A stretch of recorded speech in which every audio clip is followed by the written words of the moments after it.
Akata gustong makalaban si Balakid. Balakid parang wala daw moto. Kapansin-pansin kasi na cellphone lang siya ng cellphone habang nagpe-perform si Akata. Sinayang niya yung slot, sana tinapat na lang sa uprising. Sinabi ko na, sayang eh. Total sa sahod ako nagpaangat, yun ay uprising.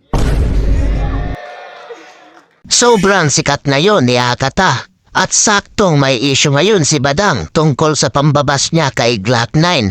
Kaya nung in-upload agad yung battle nila sa PSP, abay trending talaga agad. Ako ang tunay na ROI base sa aking statement. Ganito ng isang api, tawagin mo akong return of innocent.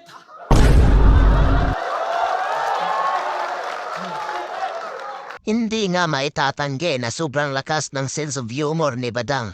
Kahit madami siyang issue, kahit madaming tao ang may ayaw sa kanya, ay tila napapasaya niya pa rin ang mga tao. Na PSP, gera na ba? PSP! Gera! Kaya shout out sa mga matagal nang nanonood ng battle rap. Pero si Badang lang talaga nakakagawa nito. Gusto mo sample lang kita ng talent ko? Gusto nyo? Bakit ka nanghihingi ng mataas na talent mo? Kaya mo ba ang mga boses na ganito? Wala ka na masilbi sa mundong ito. Magpapalseto, kaya mo ba to? Tangina mo. Another one. Kaya wag mo akong i-underestimate.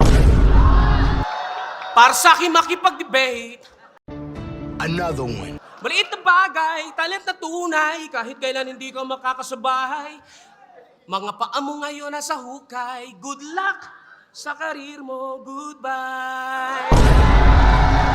Si Tito Badang, low-key lang ako.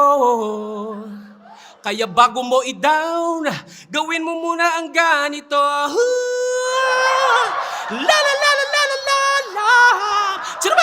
Pero papa. La la la la la la na na. La la la la. Yan ang rap skill, tanga. Another one. Akata, piling matalino, lahat gustong ayusin, pero sariling utak mo, hindi mo maitono. Time. Sa round 1 ay medyo dikit lang sila sa laban at parehas entertaining. Ngunit sa round 2 ay doon na lumamang si Akata. Dahil nga nakalimot ng linya si Badang. Parang nawala ng gana si Akata nung nag-choke si Badang sa round 2. Makikita nga doon sa video na hinampas-hampas ni Akata yung sahig. Kasi sayang daw yung ROI nilang dalawa. Sa round 3 ay dito na nga nagseryoso si Akata.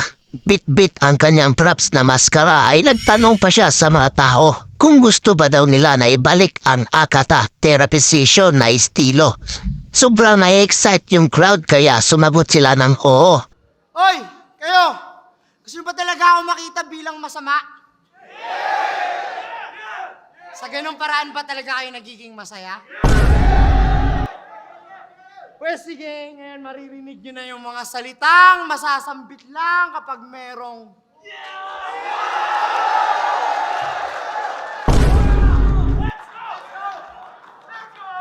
Overall, sobrang ganda ng laban nila. Pero ang boto 5-0 para kay Akata. Subalit kung ganun pa rin daw ang gagawin ni Akata sa susunod niyang laban, ay baka na easy win na daw si Six Threat. At baka mabadibag man daw si Akata. Ang sabi ni Pedro, sigurado yan Akata, badibag ka kay Six. At ang sabi pa ni Juan, pusta ko pa bahay namin, Six Threat ako. At ang sabi pa ni Buyuyoy, round 1 lang malakas, isagad mo kay Six Threat, hupay ka talaga, babagsak Akata. At eto panghuli, sabi ni Tamuslo, yari ka na kay Six, Akata. Hoy mga pisot, hindi pa nga sila naglalaban, kaya manahimik kayo.